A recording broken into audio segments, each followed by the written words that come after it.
Thank you very much to our Executive Secretary, Luke Persumi. Please take your seat.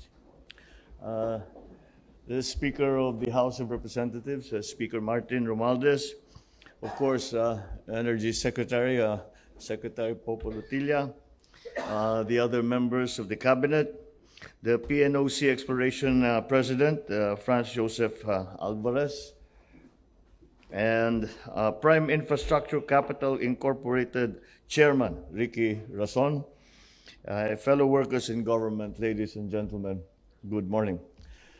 Today we mark a very significant milestone as we pursue another huge endeavor that will promise the monumental rewards for our country and for our people.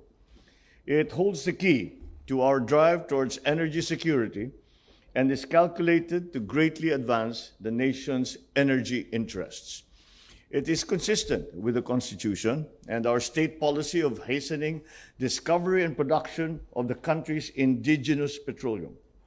This policy was first laid down in 1972 through Presidential Decree number 87, issued by then former President Ferdinand E. Marcos.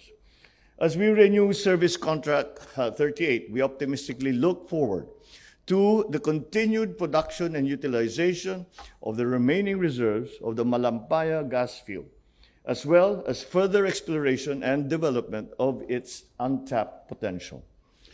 From the discovery of the gas field more than 3 decades ago and the project's commissioning in 2001, the Malampaya Deepwater Gas-to-Power project has been a boon for our country, providing 20% of Luzon's energy needs.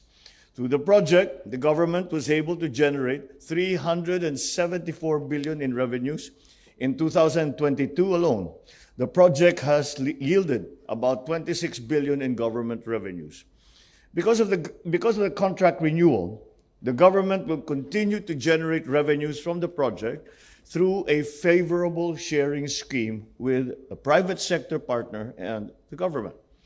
Needless to say, this project will reduce our dependence on oil imports and will ensure a more stable supply of cleaner energy from an indigenous local source. We are confident in the capability and competence of the SC38 consortium in handling this project. You have committed yourself to a firm work program geared towards developing resources both in the existing and nearby gas fields to provide incremental production. So once again, we look to the DOE to see that the project's implementation is strictly monitored and to make sure that the consortium's goals are always aligned with Philippine national interests. As I sign this SC38 renewal agreement, we also lay stress on the administration's commitment to actively pursuing the exploration, development, and utilization of the country's indigenous energy resources and to optimize our energy mix. Finally, we thank our partners in the private sector for keeping faith in the government's resolve. Through our strategic partnerships, we will remain on course, stay the course towards the attainment of our goals of total electrification of our country and of energy adequacy, reliability, and affordability, all for the betterment of the lives of the ordinary Filipino. Maraming salamat, congratulations sa inyong lahat, at mabuhay ang sambayan ng Pilipino.